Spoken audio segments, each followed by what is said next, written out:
Hər vaxtınız xeyir əziz izləyicilər, hər birinizi xoş gördük.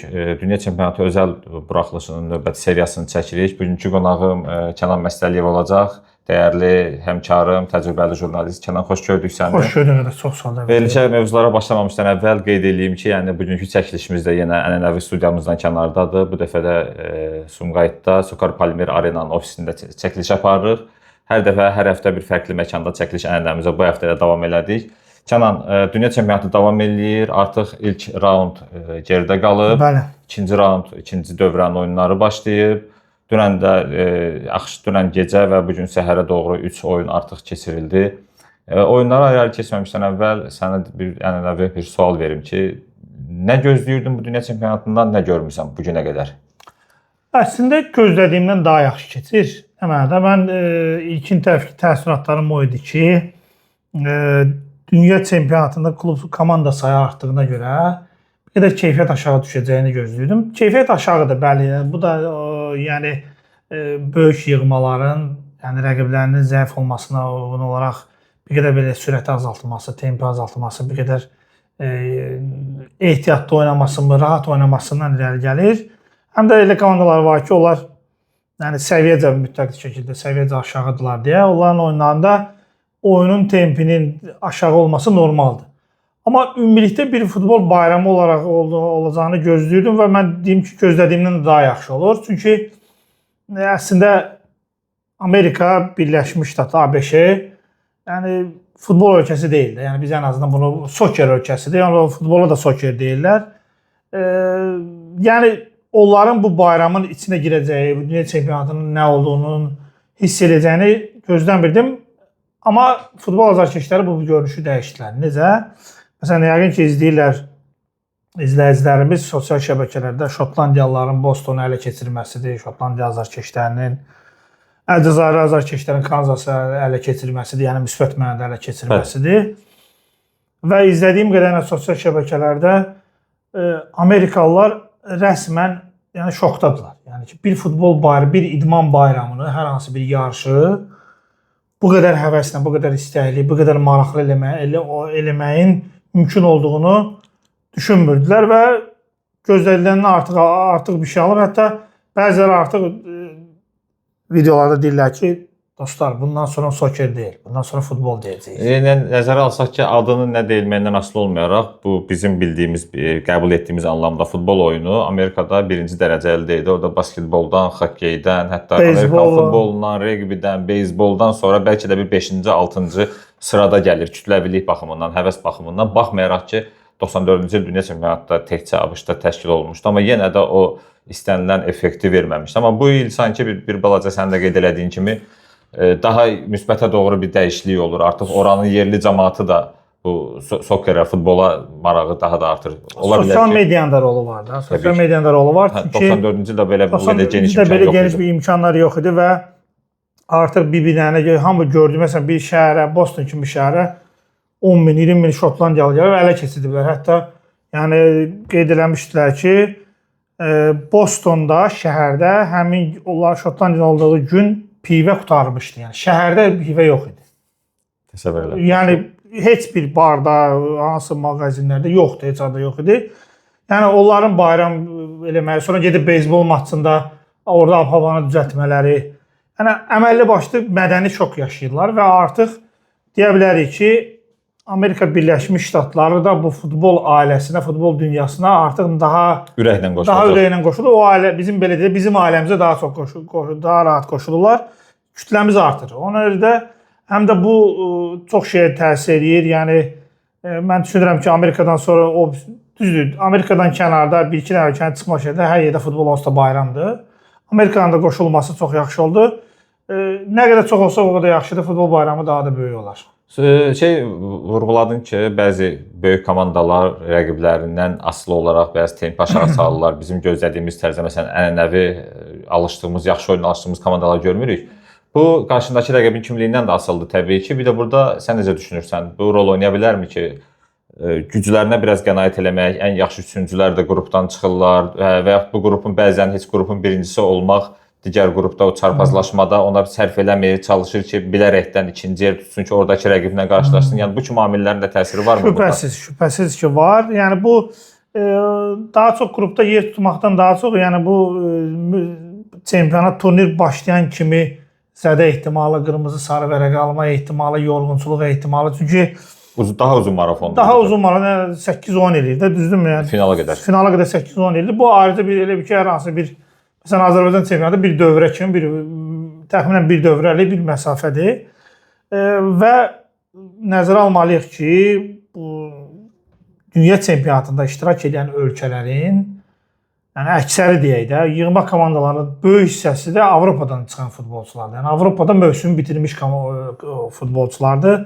Yəni mən hətta deyirəm ki, misal üçün biz deyəndə ki, məsələn Senegal, mötərizədə Afrika yazmalı deyil, mötərizədə Avropa yazmalı. Çünki onların hamısı Avropada oynayırlar. Əksəriyyəti Fransa və digər Avropa ölkələri. Cənubi Koreya həmçinin və yaxud da ki, məsələn elə götürsə elə Argentinanın özü də keçən dünya çempionatında 2022-də dünya çempionu olanda 23 nəfərlik heyətdən cəmi biri Argentinada oynayırdı. Qalan hamısı Avropada oynayır. Yəni Avropa futbolunun təntənəsidir. Ümumiyyətlə indi də davam edir bu. Və bu futbolçular hamısı indicə mövsüm qutarıb. Mövsümü təzəlikcə qutarıblar. Yəni cəmi 2-3 həftə əvvəl mayın axırında Çempionlar Liqası maçı son maçı ayın axırında oldu. Yəni çox elə bir böyük bir vaxt keçməyibdi. Və Avropa futbolu da biz qeyd elədiyimiz həmən Amerika Birləşmiş Ştatları futbolundan, Avstraliya futbolundan, Asiya futbolundan tempo olaraq çox yuxarıda olduğuna görə oradan o səviyyədə düşüb aşağı, yəni bir qədər hər hansı bir səhvə yol verdin, o çox böyük təhlükəyə gətirib çıxardır. Heç dünya çempionatını qoyduq qıraraq. Mümkün qədər sığortalı oynamağa çalışırlar ona görə. Yəni bu dəqiqə zədələnən futbolçu o yarım illik o sıradan çıxa bilər, karyerasına zərbə deyə bilər. Ona da həm də indi dünya çempionatı bəli futbol bayramıdır, amma hər halda futbolçuların karyerasına düşünməli. Ona da bu amil mən düşünürəm ki, vacib oynayır. Bir nüansı da qeyd edim, yəni bütün bu sadalanan neqativ də deməyək, yəni nisbətən neqativ hallara baxmayaraq bu dünya çempionatı çox qəşəng bol qollu gedir, maraqlı gedir. Cəmi 2 oyunda qol vurulmayıbdı. Qalan bütün oyunlarda qol vurulub. Ortalama oyun başı qol səviyyəsi 3.3-ə çatır artıq. Yəni 3.3 hər oyunda 3.3 qol düşür. Çox yüksək göstəricidir birinci dövrədən sonra. Yəni bu hətta bu templə əgər davam eləsə indi play-offlarda final, yəni yarım final 8-də 1, 4-də və s. bu mərhələlərdə temp aşağı düşməsə əgər, yəqin ki, tarixin ən bol qollu dünya çempionatlarından birini izləyə bilərik. Dünən keçirilən oyunlarda da birində qol vurulmadı, digər oyunlarda isə biz 3, 4 qol izlədik. Elə dünənki oyunlara qaydaq, başlayaq Almaniya fil dişi sahili oyunu. Almaniyanın ilk oyununu da yəqin izləmişdin, ikinci oyunu da biraz çətinlik çəkdi fil dişi qarşısında, amma yekunda son dəqiqələrdə də olsa qələbə qolunu vurmağı bacardı. Necə təsir bağışladı sənə oyunda rəqibdə? Düzü fil dişi sahilinin bu qədər dirənəcəyini gözləmirdim. Çünki rəqib Almaniya, bəli fil dişi sahilinin heyəti, yəni həmən o yığmalardan bir də fil dişi sahilidir, mötərizədə Avropa yaza bilər. Yəni o Diamandayın da yəni son vaxtda parlaması, hətta artıq onun qiymətini 100 milyon avroya qalxdığını deyirlər. Yəni həqiqətən də çox yaxşı futbolçudur və digərləri də Kessiye var orada. Kessiye deyil, Barcelona'da oynayıb, Milan'da oynayıb. Yəni ad olaraq yetirəncə yaxşıdır, amma istər-istəməz yəni belə deyərdim də, hətta ad olaraq Almaniyadan bəzi məqalələrdə işte geridə qalmır, hətta üstəlirlər. Amma bu Almaniyada, yəni almanlar düzdür, nə qədər klassik olsa Şererin dediyi kimi 22 nəfər oynayır, axırda almanlar qalib gəlir. Elə bu dəfə də elə oldu. Yəni oynadılar. Fil dişi sahili həqiqətən də yaxşı başladı. İstəkli idilər, ehtiraslı idilər. İlk qolu da vurdular. İlk qolu da vurdular. Özdə o qolu öz qapılarında qolu görəndən düzdür oldu. Yəni ləğv olundu. Ondan sonra qısa müddət sonra artıq qolu vurdular. Yəni bu konsentrasiyanın, köklənmənin göstəricisi idi. Yaxşıdır, qolu vurdular, özdə baskıdan vurdular ikinci topdan. Yer gəlmişkən Almaniyanın qolunu niyə ləğv edildiğini başa düşmürəm. Mənə görə tərtəmiz qoludur. Yəni orada qapçıya bəli ola bilər hücum vardı, amma qapçı geridən gəldi. Yəni məncə o qol sayılmalı idi. Amma ümumilikdə onu bunda haşiyə çıxaraq deyim ki, bu dəfəki hazırki dünya çempionatında ki hakimlikdən razıyam. Yəni yaxşıdır. Hakimlik məsələsinə qayıdacağam yenə. Fil dişi sahili yaxşı oynadı. Sadəcə belə bir şey var ki, həm də ehtiyat, bir qədər ehtiyat bəzi oyunçularla oynatmamışdır baş məşqçi ki, Yəni mən düşünürəm ki, onlar yəni salib çəkmiş ki, Almaniya var gücü qoymağa əhəmiyyəti yoxdur. Çünki qoysan da uduza bilərsən. Ona da bir qədər ehtiyatlı oynayıb son turda Kurasa ilə oyunda artıq o xırda səhvə yol verməmək üçün ehtiyatını tutmuşdu. Almanlar isə klassik olaraq yəni ki oynadılar, gözlədilər, artıq səhvləri müəyyənləşdirdilər. Nagelsmann da təcrübəli məşqçidir, əlinin altında yaxşı futbolçular var. Undavın elə əvəz etmədən girməsi və o 2 gol vurması və Undavın oyunu düzün deyim ki, mən bütün günü belə deyək də Undavı çox yaxından izləmirəm ki, oturub bütün oyunlarına baxım, amma Undav sanki müasir futbolda bir qədər itməyə başlayan klassik 9 nömrələr, yəni klassik hücumçular var, yəni ortada oynasın, topu qəbul etsin, düzgün belə pivot tipli düzdür. Boy olaraq o dərəcədə yəni o hündürlükdə deyildi, amma yəni o tip hücumçulardan biridir. Yəni o da nadir tapıntıdır. O da 90 dəqiqədə, yəni 90-cı dəqiqədə də həmin yenə də epizodu əldə edib belə dayanan topu saxlayan kimi anında həll etməsi. Çünki əslində onun vurduğu topu qəbul elədiyi və qəbul etdiyi nöqtə və orada vurduğu zərbə prinsip etibarilə o qədər təhlükəli deyildi. Çünki qapının ortasına vurmuşdu. Yəni məntiqlə qapıcı onu çıxartmalı idi. Sadəcə onu topu qəbul eləmə sürəti və qərar qəbul eləmə sürəti o qədər hərəkət eləməyə imkan verir. Artıq düşünmədi ki, bunu eləyə bilərlər və eləyə bilər. Ona da qol vurdu. Almanların qələbə yenə deyirəm, yəni almanlar belədirlər. Yəni ya turniri boşa verirlər ya da başladılarsa elə bu tempdə davam edəcəklər və səhv eləmirəmsə 2014-cü il dünya çempionatından bəri 2 dəfə deyəsən play-offdan çıxırlar. Bəli, həm 18, həm 2022-də qrupdan çıxamamışdılar. Qrupdan çıxmamışlar, artıq qrupdan çıxmağı təmin ediblər. Düzdür, Almaniyada buna görə təbrik eləmək də olmaz, amma Almaniyada düzdürlüyə görə təbrik eləməyəcəklər. Amma yenə də bu o mənada yaxşıdır ki, biz artıq Almaniyanın bir qədər qayıdışını görürük və Alman futbolunu da play-offlarda görəcəyik. Daha bir ciddi rəqib kimi görəcəyik bu komandalara. Günün ikinci oyunu əslində yəqin ki çox uyğunsuz, biraz çətin saatda idi və komandalar da o qədər populyar komandalar deyil, amma mənə əsas orada cəlb eləyən oyunun özündən çox nəticə məni cəlb elədi və Curaçao dünya çempionatında iştirak edən ən kiçik ölkə, ən əhalisinə görə, sahəsinə görə, ümumiyyətlə yəni futbol dünyasında tanış olmayan bir ölkə. Bəli. Bir əvvəlki turda ilk qolunu vurmuşdu, həm də Almaniyaya və indi də ilk halını qazandı. Ekvador kifayət qədər təcrübəli komandadır, Cənubi Amerikanı təmsil eləyir, yəni çox möhkəm, yaxşı komandadır, amma qol vura bilmədi Curaçaoya və ilk halını qazandı. Bu ölkə ilə bağlı, bu oyunla yox, daha sonra nəticə ilə və məhz Curaçao ilə bağlı düşüncələrim maraqlıdır əsas. Mən məktəb vaxtı coğrafiyanı çox yaxşı oxumuşam, yəni coğrafiyadan da biraz özümü tərifləyim. 11-ci sinifdə coğrafiya üzrə Sumqayıt şəhər olimpiadasının qalibi olmuşam. Amma Curaçao, mən onunla bilirdim ki, Curaçao deyilən bir yer var. Antil adalarının tərkibində idi. Sonradan müstəqil ayrı oldu. Yəni bu halda bilirdim ki, belə bir ölkə var. Ölkədən də yəni əslində ən maraqlı olan şey odur ki, əslində belə çıxır ki, Niderland dünya çempionatında 2 komanda ilə qatılıb. Elə də demək olar, hə. Çünki dünən görüntünü gördüm. Dünənki maçdan 0-0-dan sonra Curaçao'nun paltar dəyişmə otağına Niderland kralı gəldi və təbrik elədi onları. Təbəəsidir. Təbəəsidir. Yəni bilirəm, sadəcə bunu necə buraxaq, soyalma ki, bəs İngiltərə var, Wales var və Şotlandiya var. Yəni Niderland 2 komanda ilə qatılıbdı. Necə ki, Böyük Britaniya, Şotlandiya və İngiltərə ilə qatılıbdı. Yəni bu formada danışır. Futbolu barədə, yəni Curaçao'nun futbolu barədə yəni yalan demək heç bir məlumatım yox idi. Yəni dünya çempionatına gələnə qədər bir də dünya çempionatına çıxanda 1-2 oyunların icmalına baxmışıq. Yəni belə komandalar adətən bir dəfəlik komandalardılar və dünya çempionatlarına belə deyək də bu qitə və dünya çempionatlarına çıxanda sadəcə maksimum nə əldə edə bilərlərsə onu əldə etməyə çalışırlar və Curaçao'nun əlindən gələn də məsələn Cabo Verde'dən fərqli olaraq, birinci maçda fərqli olaraq Curaçao daha cəsarətli oynadı. Yəni Almaniyaya qarşı cəsarətli oynamaq bu da əslində bir bacarıqdır. Çünki istər-istəməz yenə də qeyd edirəm ki, almanlar oynayacaqlar, amma bir şey var ki, oturum 0-0-ı qoruyum, amma ən azından bir top vurum, qeyd edildiyimiz kimi tarix yazıldı.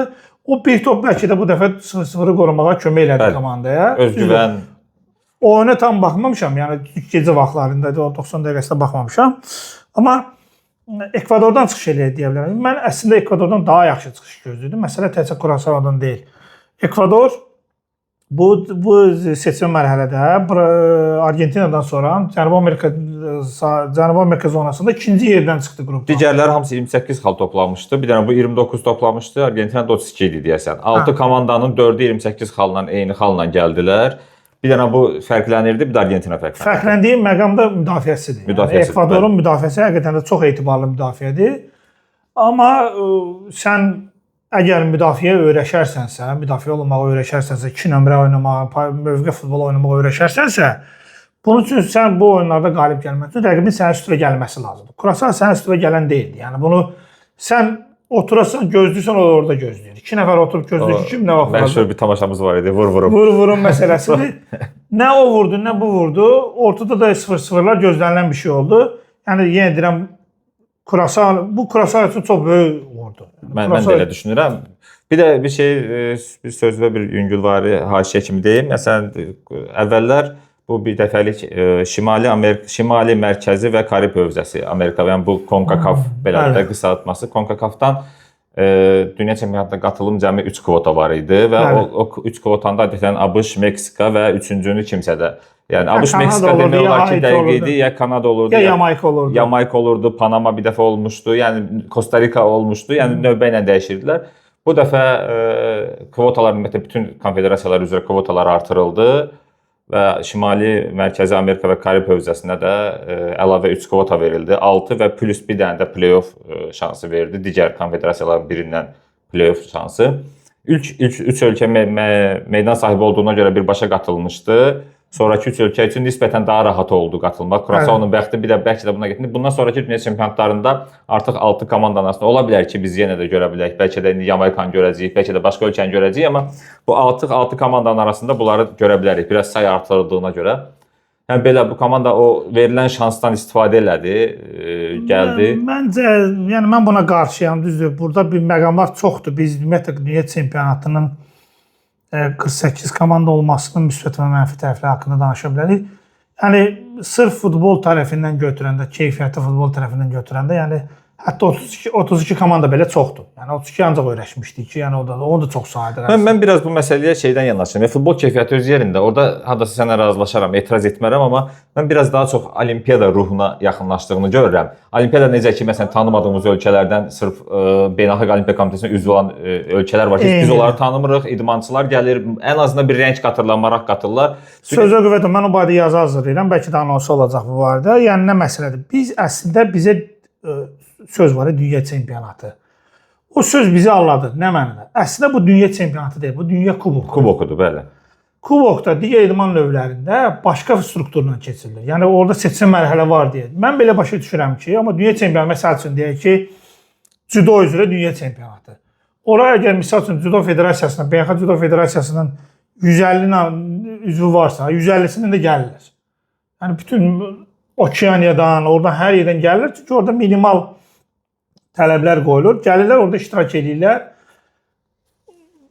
O olur çempionat. Amma kubok müəyyən mərhələ keçmək. Kubokun strukturu, kubok adətən daha mötəbər olur, daha ciddi rəqabətli olur. Onların seçmə mərhələsi olur. Onu o baxımdan qeyd edirəm ki, bu dünya kubokudur. Biz anında dünya çempionatını Ruslardan götürmüşük deyə belə gəlir. Çıxır, əslində düzgün, bu dünya kubokudur. Rəsmi adı ilə gedir, World Cup gedir. World Cup gedir, biz dünya çempionatı deyirik. Dünya kubokunda bu qədər komanda iştirak eləməməlidir əslində. Yəni kubok stilində götürürsə, mərkəzli götürürsə, olmamalıdır. Olmalıdır orada maksimum 20-24 komanda, bu olmalıdır kubok. Hə, ayrıca dünya çempionatı keçirəcəksənmi? Əslində ildə bir dəfə Avropa çempionatı keçirilməlidir, heç olmasa 2 ildən bir. 2 ildən bir dünya çempionatı keçirilməlidir, çünki digər komandalar oyunlarında, məsələn, voleybolda, basketbolda, digərlərində 2 ildən bir ən azından həm qitə, həm də ki, dünya çempionatları keçirilir. Hə, bu barədə FIFA artıq belə deyək də bir işarə də vermişdir ki, biz dünya çempionatını 2 ildən bir keçirmək istəyirik falan. Mən belə başa düşürəm ki, bu 48-dən sonra 60 komandanın, 64 komandanın keçirilməsi, sonra onun artığı, belə elə ki, dünya kubokunun artıq kubokluqdan çıxıb çempionat formatına getməsi və onu 2 ildən bir, hətta uyğun olarsa ildə bir dəfə keçirilməsi futbolun, yəni bu yarışdan daha çox bir bayram halına çevrilməsi istiqamətində addımlar, amma bu yaxın mənada görsəm, yəqin ki, bir 10 il, 15 ilin bir planıdır. Yəni, kubok formatına uyğun gəlmir. Yəni, o haqsızdır. Məsələn, Kurasanu Avropada udacaq, Avropada oynayan komanda qitəsində udacaq yetərincə komanda var. Hətta dünya kubokuna vəsiqə qazanmayan 10 dənə komanda saya bilərik Avropadan ki, Kurasaun rahat şəkildə udarlar. Rahatlıqla uda bilərlər. Bura Danimarkanı, Azərbaycan bura adını çəkmirəm çünki biz hamıya uduza bilərik. Azərbaycan adını çəkmirəm. Bura Danimarkanı, Serbiyanı, yəni bir neçə komandalar var idi ki, yəni Kosovo özü olsun. Biz pingvinlər yığmasına da uduza bilərik. Yəni biz hər kəsə uduza bilərik. Ona görə Azərbaycan çəkmirəm, amma digərlərinə qeyd elədim ki, çox güclüdür. Yəni bu bir qədər haqsızlıq olur. Yəni mən düşünürəm ki, düzgün futbolun gücü baxımından, futbolun izlənimliyi baxımından yaxşı deyil, amma bir futbol bayramıdır da, öyrəşməliyik. Bayram kimi yanaşmaq lazımdır. Günün növbəti oyunu, daha doğrusu səhərə yaxın oldu artıq. Tunis Yaponiya matçı. Yaponlar rahat qələbə qazandılar. Düzdür, bu qədər rahat qələbə qazanacaqlarını gözləmirdim. Çünki mən Tunisdən daha yaxşı.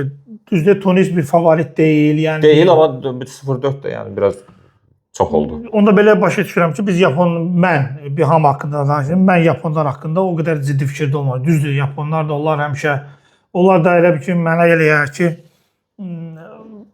olaraq, elə bir ki, bir düşüncə olaraq Asiyanın Almanlarıdırlar. Yəni onların işə həm fiziki olaraq güclü, fiziki yəni boy-buxun olaraq yox, amma dözümlülük, atletiklik baxımından çox güclü komandadır. Həm nizam-intizam aydın məsələdir ki, onlar bir fəlsəfə ilə yanaşırlar bütün işə hər zaman. Bir mexanizmdir, maşındır. Alman maşını Avropadadırsa, deməli Yapon maşını. Yaponiya hətta keçən Dünya Kubokunda, yəni 2022 Qətərdəkində də gözlənilmədən qrupdan lider, İspaniya qrupundaydı, səhv etmirəmsə, lider kimi çıxmışdı. Yəni indi də 4-0 hesablı qələbə qazandılar və bu qrupda artıq belə bir qəribə vəziyyət yarandı. Sən də dediyin kimi, yəni gözlənilməz, amma nəticə olaraq 1-0 olsaydı, 2-1 olsaydı, hesab olaraq gözlənilməzdi. Amma bu da o deməkdir ki, yəni Yaponlardan çəkinmək lazımdır. Rəqiblər artıq qeydlərini məsələn götürmüşdülərsə, artıq biri daha da dəqiq qeydlərini götürəcəklər.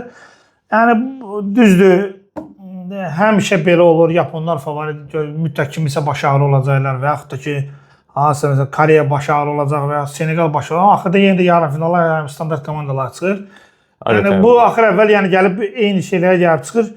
Mən istəyirəm ki, sürprizlər olsun, maraqlı olsun, amma dünya futbolu başqa cür hal-hazırda. Yəni həqiqətən də liderlər, favoritlər daha doğrusu məsələn Almaniyası, İspaniyadır, Fransadır və digərləridir.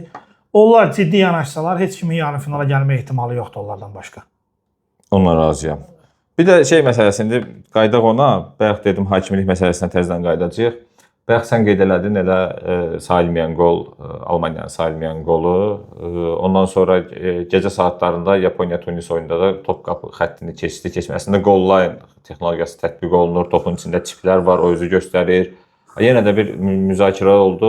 Hərçənd Yaponiya böyük hesablı qələbə qazandı deyə çox uzanmadı, amma belə bir şey oldu. Ondan qabaq Türkiyənin oyununda hakimlik çox ön plana çıxdı. Türkiyə-Paragvay oyununda. Bir dəqiqə oyunçunu kənarda saxladı, qırmızı vərəqə göstərdi, ağzını tutub danışmağına görə. Yəni, bu vaxta qədər hakimliklə bağlı verilən penaltilər söhbəti oldu. Messinin potensial qırmızı vərəqə söhbəti, hansı ki ondan daha yüngül bir epizodu. Səhv etmirəmsə, ötən günkü ondan qabaqki bir oyunda gördüm. Elə diqqət Niderlandın oyununda gördüm, səhv etmirəmsə, sarı vərəqə verdi. Daha yüngül tərzdə bir toxunmaya, amma Messi ümumiyyətlə baxmamış, dönüb baxmadı belə. Yəni bu hakimlik adamların üzərində bütün texnologiya ilə gəzirlər. Burada kamera, mikrofon, saat, goal line, bununla belə yenə də mütləq şəkildə hakimlik müzakirə olunur. Yəni bundan qurtulmağın bir yolu yoxdur da yəqin. Yox, qurtulamayacaq. Niyə? Çünki burada insan amili var, insan faktoru var. O goal line falan ona da baxan da adamdır da. Allah otururlar, baxırlar, varda gözləyib baxırlar ki, bu qəbul olur yoxsa yox. Yəni biz hər hansı bir texnologiyanın bu məsələni kökündən həll edəcəyini düşünürüksə yanılırıq. Yəni həll olunmayacaq. Amma minimuma endiriləcək. Mən düşünürəm ki, bu günə qədər ki, yəni bu dəqiqə üçün ayın 20-si 21-nə qədər ki olan vaxtı götürəndə faciəvi heç nə yoxdur. Yəni nəticəyə təsir edir. Messinin də epizodunun sarı olduğunu düşünürəm mən. Mən düşünürəm ki, o da qırmızı vermək. Bəlkə də sarı olduğu üçün heç vara getmədi. Çünki sarıya görə vara müraciət olmaz. İkinci sarıya görə olacaq. İkinci sarıya görə ola bilər əvvələ. Ümumiyyətlə texnologiyanın təmini, yeni qaydaların tətbiqidir falan. Bunlar olmalı. Bu keçid dövrüdür. Yəni çünki birdən-birə bir neçə qayda birdən tətbiq olundu. Ona görə də yəni hakimliyin ideal olacağını düşünmək lazım deyil. Çünki insan faktoru yenə də var. İnsan isə ideal deyil. İnsan robot. Hətta robot belə səhvlər edirsə, insandan daha artıqını gözləmək lazımdır mənfi mənada. Amma mən ümumilikdə götürəndə hazırki hakimlik, bugünə qədərki olan hakimlikdən razıyam. Yəni ümid edirəm ki, ən azından bu formada davam edəcək. Belə günün oyunlarını danışdıq. Bir də bu axşamın oyunları var. 4 indi səhərə qədər davam eləyəcək. Yəni onu da bu axşam sayaq belə şərt olaraq belə deyək. 4 oyun var. Birincisi İspaniya Səudiyyə Ərəbistan maçıdır. Nəhayət İspanlar çempionata gəlməlidirlər də. Yəni Gələcəklər səncə elə o sualı ilə verəcəydim. Səncə İspanlar bu dəfə gələcəklər? Gəlməlidirlər. Çünki başqa yolları yoxdur. İtirməyəcəkləri xal itiriblər. Yəni daha doğrusu itirmə ehtimalları olan hansı xal var idisə, onu artıq itirilməyəcəkləri rəqibdə itirdilər. Yəni heç cürə Cabo Verde'nin qapısının kilidini aça bilmədilər. Yəni İspaniya baxmayaraq ki, fərdi planda çox yüksək texnikaya malik, yüksək, yəni fərdi keyfiyyətlərə malik futbolçular olsa da, Pedrisi olsun, Yamalı olsun, hərçənd ikinci oyuna daxil oldu. Yəni heç cürə o Cabo Verde'nin kilidini aça bilmədilər. Sanki olsa lap Cabo Verde 11 yox, 22 nəfərlə də müdafiə olunsa, hər halda İspaniya nə isə bir şey eləməli idi, amma eləyə bilmədi. Ərəbistan qarşısında necə düşünürsən? Ərəbistan o şəkildə davranacaqmı? Davransa da artıq xeyri yoxdur mən düşünürəm. Yəni artıq İspaniya meydançaya gəlməlidir. İspanlar artıq o tempə düşməlidirlər. Birinci maçda da Cabo Verde ilə maçda da Yamal 15 dəqiqə oynadı, səhv eləmirəmsə, 15-20 dəqiqə oynadı. O da texnikası yəni aşkar görsənirdi, hiss olunurdu ki, yəni həqiqətən də fantastik futbolçudur. Yəni dünya futbolunda hal-hazırda liderlərindən biridir futbolunda, amma bəzi epizodlarda ehtiyatlı davrandığı hiss olundu. Yəni ki, zədədən təzə qayıdıbdı, komanda belə deyək də özünü yormaq istəmir, riskə getmək istəmir. Cabo Verde ilə maçda İspanların təxminən 60 dəqiqə nəsə eləməyə çalışdıqlarını gördüm. 60-cı dəqiqədən sonra baxdılar ki, mən belə gördüyüm qədərilə, yəni özünü yormağa ehtiyac yoxdur da, yəni riskə getməyə ehtiyac yoxdur. Çünki Cabo Verde ilə oyunda riskə gedib hər hansı bir zədə ehtimalını gözə almağa ehtiyac yoxdur. Yəni çünki o qrupdakı digər rəqiblər də yəni elə bir rəqiblər deyil ki, sən onlardan qorxasan, yəni onları uda bilməyəsən. İspanlar Avropa Dünya Çempionatının favoritidirlər. Favoritlərindən biri yox, favoritidirlər. Hətta Fransa ilə bir yerdə iki komandadan biridirlər. Yavaş-yavaş tempə düşməlidir. Yəni onu Səncə mən biraz da əli böyüdüm burada. Səncə İspaniya 2002 Fransa faciəsini yaşaya bilərmi? 98-də çempion olan, 2000 Avropanın çempionu olan və o heyətini qoruyub gələn Zidanlı, Vieiralı, Desailly, Barthez, bütün demək olar ki, heyəti olduğu kimi 2002-yə gətirən, amma Senegala uduzan, sonra yenə uduzan və xatırlamıram növbəti rəqib kimi idi. Yəni qrupda qalan Fransa. İspaniya bu faciəni yaşaya bilərmi? Çünki çox belə şeyli gəlir. Onlar da yenə Avropa çempionu oldular, yaxşı heyət var, həmin heyət biraz da gənclər gəlir. Mən düşünmürəm. Yəni çünki bunun baş verməsi üçün səbəb yoxdur. Yəni bunun bu dünya futbolunda Fransa doymuşdu, belə demək mümkünsə bəlkə də. İspaniyanın heyətində o qədər elə futbolçular var ki, məktəbi qurtarmayıblar. Yəni onlar mən düşünürəm ki, dünya futbolu elə bir səviyyəyə gəlib ki, burada səviyyə fərqi istər-istəməz nə olursa olsun özününkünü götürür. Yəni öz payını alır. Rəqibdən payını alır. Sürprizlərə çox yeri yoxdur. Sürprizlərə yox, sadəcə motivasiya məsələsi var. Artıq o birinci maçdan sonra öz paylarını alıblar İspaniyalı futbolçular, tənqidlər. Azərbaycandan belə İspaniyanı tənqid edirlər ki, siz Cabo Verde'nin qapısına yol tapa bilmədiniz falan. Mən əks düşünürdüm ki, mən də əksinə Cabo Verde'ni tənqid eləmişdim ki, tənqid edəndə mən düşünürdüm ki, yəni müdafiə oynamaq olar, amma yəni bu dərəcədə yoxdur. Yəni düzdür, dünya çempionatına çıxmısan, orada qazanacağın bir xal da fantastikadır, tarixdir, amma bəlkə də bizim yığma da orada olsaydı, mən də elə düşünərdim ki, bir xalımızı alaq. Amma yəni mən neytral aldım. Mən Azərbaycan yığması orada yoxdur deyə kənardan baxaraq deyirəm ki, yəni bu lazım deyil də bizə, istəmirik. İspanlar da mən düşünürəm ki, bir qədər 60-cı dəqiqədən sonra başa düşdülər ki, yəni burada çox özlərini yormağa ehtiyac yoxdur. Çünki rəqib kobud oynamağa başlamışdı, möhkəm sərt oynamağa başlamışdı, hər şey ola bilərdi. Vurarı ondan sonraki mərhələdə olacaq. Ona da düzün mənim ağlıma heç gəlmir ki, bu belə bir şey baş verə bilər. Yəni bu inanmır. Çünki bu gün Yamalın da müsahibəsində də dedi ki, siz bizi tənqid edirsiniz, yaxşı oynamaq falan deyil, mənə yaxşı oynamaq maraqlandırır. Biz nəticə üçün, bir çempionatda 16 dənə qol vurub, yarı finalda dayanmaqdansa, qol vurmayıb çempion olmaq daha yaxşıdır. Elə o formada da açıqlama vermişdir. Düz deyil, yəni Yamal artıq bu beynində oturtdurubsa, komandanın liderlərindən biri deyək. Mən İspanların bu dərəcə fiyaskoya uğrayacağına inanmıram. Yəni faciə olardı. Gecənin digər bir maraqlı oyunu Belçika İran maçı. Belçika bundan əvvəl Misirlə oynadı. Hesab 1-1 oldu. Yəni nisbətən öndə göstərilirdi Belçika. Daha artıq o Belçikanın əvvəlki o qızıl nəsli var idi ki, o qızıl nəslin nümayəndələri artıq yavaş-yavaş karyerasını bitirirlər. Çox bir neçə nəfər qalıb o nəsildən. Hansı ki Roberto Martinez deyirlər ki, məhv elədi o qızıl nəsli. İndi Portuqaliya məhv eləməklə məşğuldur. Qızıl nəsli olan bir komandaya gedir və heç bir şey yarada bilmir. Və Belçika Misirlə heç elədi, qalib gələnmədi. Bu gün də İranla oynayır. Yenə də yəni çox çətin bir maç gözləyir məncə Belçikanı. İranın xüsusi bir motivasiyası var. Onlara qarşı çox böyük bir Amerika tərəfindən təzyiqlər var. Ölkəyə buraxılmaq məsələsi, viza məsələsi, rəsmilərin, ölkə rəsmilərinin, federasiya rəsmilərinin viza problemləri. Təsəvvür İran Meksikada məskunlaşıb gəlir, Amerikaya oyun oynayır və bitən kimi təcili ölkəni tərk etməlidir. Yəni konsentrasiya bu həm mənfi təsir edə bilər, həm də ki bu birlik, bərabərlik baxımından yüksək motivasiya da ola bilər. Belçika isə dediyim kimi də ilk oyunda Misirə qalib gələ bilmədi, amma İran qarşısında nə gözləyirsən? Belçikadan nə gözləyirsən? İran hətta bu hadisələr olmasaydı da belə, İran iştirak elədiyi istənilən dünya çempionatında çox çətin rəqib olub istənilən komandaya qarşı. Yəni İranda futbol oynanılır, İranda futbol sevirlər. İran futbol ölkəsidir.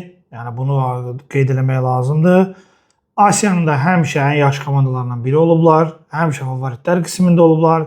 Yaxşı futbolçular olub, Əli Daisi elə uzun illər, uzun müddət ən çox gol vuran milli komandalardan ən çox gol vuran futbolçular siyahısındaydı.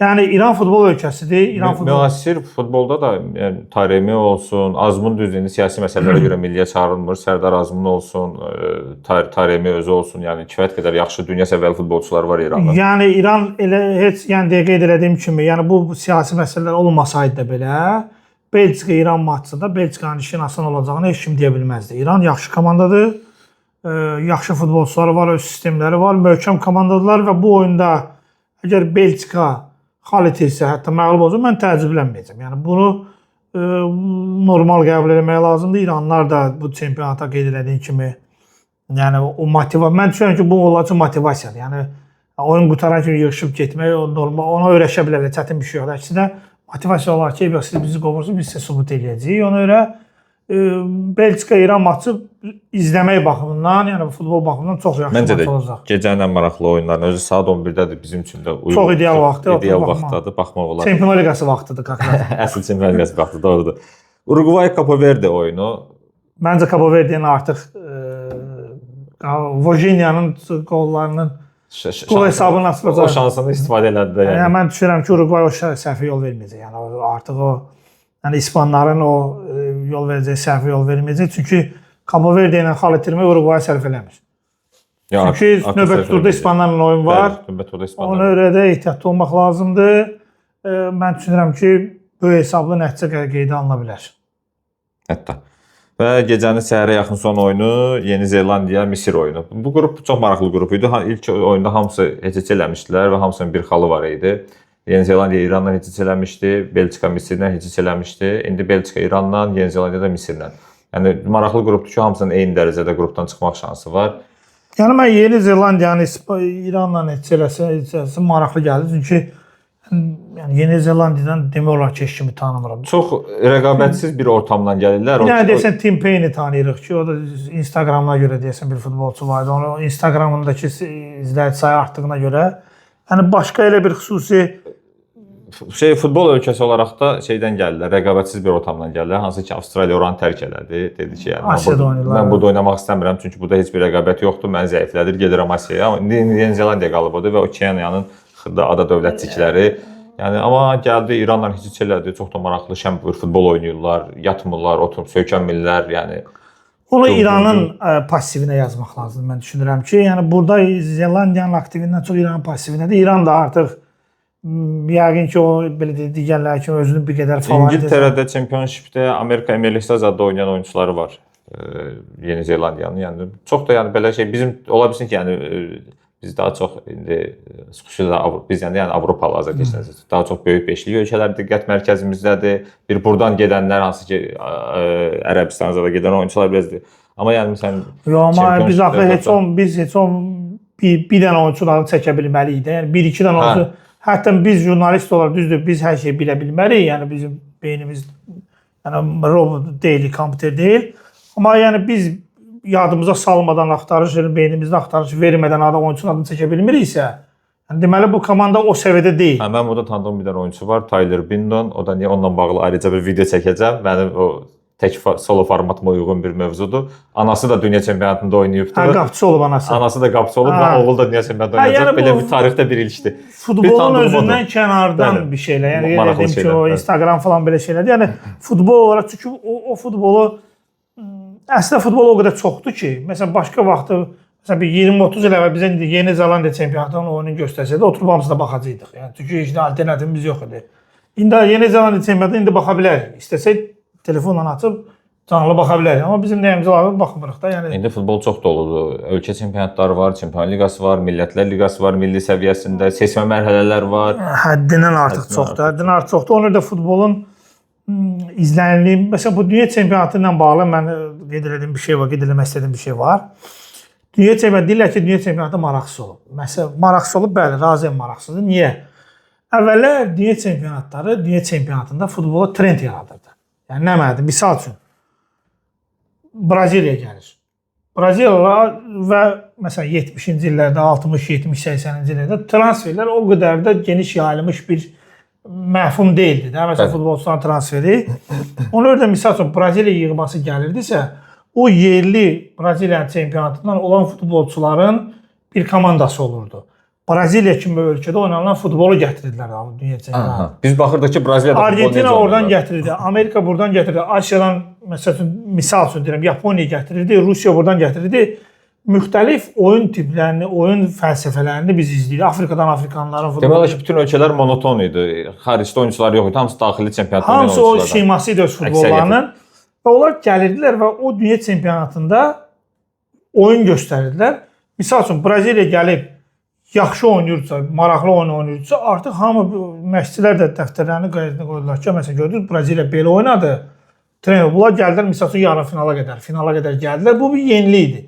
Amma indi biz dünya əlimizdə telefon var deyə, internet var deyə, Braziliya çempionatı, Bangladeş çempionatı, Şimali İrlandiya çempionatı, üstəlik də şeydir, məsələn Braziliya yığması, Braziliya futbol oynamır da. Bura Barcelona'dan oyunçu var, Real'dan oyunçu var, nə bilim İngiltərədən. Onlar gəlib yığışırlar və artıq dünya çempionatı, Avropa çempionatı futbolun keyfiyyəti olaraq dünya çempionatından daha keyfiyyətli olur. Çünki mərkəzdə oradan formalaşır. Yəni artıq dünya çempionatında olan komandaların futboluna... Mənə görə də Avropa çempionatı futbol olaraq daha maraqlıdır. Avropanın futbolu dünyaya yayılıb var. Açıq Avropa çempionatıdır da belə deyək də. Yəni idman dili ilə desək, açıq Avropa çempionatıdır. Ona dünya çempionatı yenilik yaratmır. Səbəb deyil, artıq nəticədir. Biz artıq dünya futbolunda olan nəticənin belə də bir üst versiyasına, ən son versiyasına varası var mı?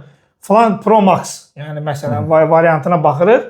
Bəlkə də ona görə biz bütün günü futbolun içində olan adamlara o qədər də maraqlı gəlmir. Çünki yeni bir şey yoxdur. Braziliyanın oynadığı futbolçular Vinicius Junior, Rafinha, Casemiro və digərləri Paquetá, bütün il boyu izləmişik. Həftədə bir dəfə baxırıq da. Ən az icmalına baxırıq. Ya öz çempionatına baxmışıq, Çempionlar Liqasına baxmışıq. 2 dəfə baxmışıq, bir dəfə baxmışıq, azı bir dəfə baxmışıq. Hamısına baxırıq da. Yəni misal üçün deyək, Vinicius Junior ən azı heç olmasa bir 20 dənə oyununa baxmışıq da. Düzgün fikrimiz. Amma əvvəllər misal üçün 62-ci il dünya çempionatı, 70-ci il dünya çempionatında oynayan futbolçuların heç belə Avropada oynamırdı. Torresi, Pelesi, Jorginho, Sokrates, Garinçası və digər. Yəni onlar öz şeylə gətirdi. Amma indi artıq Avropadan alıblar, özləri öz futbol, öz ölkələrinə adaptasiya ediblər, bir qədər rəng qatırlar, dadını duzun qatırlar, çıxardılar. Yəni yenilik görə bilmirik. Problem bundadır. Amma ən azından bir heç olmasa mən onu da qeyd edirəm ki, Curaçao kimi və Cabo Verde və digərləri kimi komandaların olması keyfiyyəti öldürür. Bir də müsbət cəhəti ola bilər ki, belə bir hekayələr ortaya çıxır dünyanın. Bir futbol bayramı, futbolun etkiləşimi artır da belə demək olar. Daha çox bayram olur. Bayram kimi. Belə Kənan, çox maraqlı söhbət etdik. Təşəkkür edirəm. Mən də təşəkkür edirəm. Gəldin, qoşuldun efirimizə. İnşallah növbəti efirlərdə də dünya çempionatı davam edir. Yəqin ki, bir dəfə də qarşılaşaraq görüşərik. İnşallah. Əziz izləyicilər, bugünkü verilişimiz bu qədər sona çatdı. Sabah yeni bir verilişlə, çəkilişlə efirdə olacağıq. Qonağımız da sürprizdir. Növbəti görüşlərə dək. Sağ olun.